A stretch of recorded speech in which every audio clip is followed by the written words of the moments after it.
こんばんは。皆さん、12月はどんな風に過ごしていますか？私はね、もう12月すっごい忙しくて、もう今後半に差し掛かってるんだけど、一番忙しかったのは、やっぱりサンタクロース業ですね。今年で6回目の花サンタなんだけど、毎年余裕を持ってできていないのが今年の反省点になりました。いくつか今年反省点あるんだけど、それはまた別の動画で1月から12月まで振り返る時にお話できたらいいなって思ってます。やっと花子便の発送が全部終わって、私自身もほっとして、それでもお仕事はねまだまだあるんだけど、ちょっとだけ心に余裕ができたので、本屋さんなんかにもね行ったりして、あとはカフェでゆっくりしたりとかっていう時間も作れるようになりました。本屋さんで私がね求めてた本を見つけたので買ったんですけど、それがこちらです。引き出し一つから始める1日1箇所断捨離、山下秀子さんっていう方の本なんですよ。で、私がこの方を知ったのは母が教えてくれたんですよ。私お家にテレビがないから分かんなかったんだけど、その物を捨てるっていうテレビ番組に出てる方なのかな。整理整頓のプロフェッショナルで、母がこの方のテレビ番組とか見てて、それで私も知ったんですよ。この方すっごいよっていうことで聞いて、で私もね実家に帰った時に一緒に見てたんだけど、本当にね物がすっきりしてるんですよ。多分この方も YouTube されてたのかな。一回調べてみます。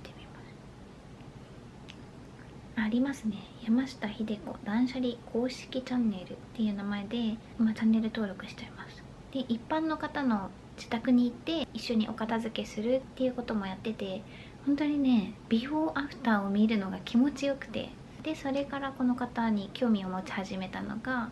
本当ここ最近のことです。今年とかかな。自分の自宅も公開してるんだけど、物が一つの場所に3つとかしか置いてなくて、私はどちらかというと物が少ないっていうよりは、私的には欲しいものを厳選してるつもりだけど全部が可愛いってなるから、結局捨てにくかったりとかするんですよ。でも収納する場所に収まるようにはできるだけしてるんだけど、それでもやっぱり物は決して少なくないので、この本を見て年末年始にたくさんお片付けしようと思って購入しました。裏の方に書かれてるんだけど、引き出し一つ断捨離するとなぜ心まですっきりするのか。第1章、まずはやってみる引き出しの断捨離。食器棚とか洗面台、書斎の整理。第2章、出かける前にできる1日1箇所断捨離。出かける前にゴミ捨て1箇所をするとか、出かける前に玄関を1箇所掃除するとか、とにかく1箇所をどこか掃除する。第3章、寝る前にできる1日1箇所断捨離。ついでの1箇所で翌朝気持ちいい。シンクは溜めるとうんざり、その都度すっきりとかっていうね、もう今すぐにでも家の掃除をしたくなるような言葉に引き込まれて、これは買おうって決めました。そうで、あともう一つ気になったワードが、沖縄の山下新居完全初公開って書かれてるんですよ。沖縄と思って、沖縄にも自宅があったってことか。私自身ねこの本買ったばかりだからまだ全然ちゃんと読めてないんですよ。ご自宅の写真もたくさん掲載されている本なんだけど、写真を見るたびに心がすっきりするんですよ。本当にね、いつか私もこの領域まで行きたいな。私今2人暮らしだけど、本当に2人でこの量いるっていうくらいの食器とかカトラリーがあるので、そうね、本当に厳選しないといけないですね。私と同じ悩みを抱えている方はこの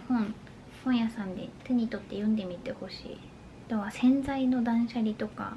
うわー面白そう。早速今日夜寝る前にでも見ようかな。私結構持ってる量がね、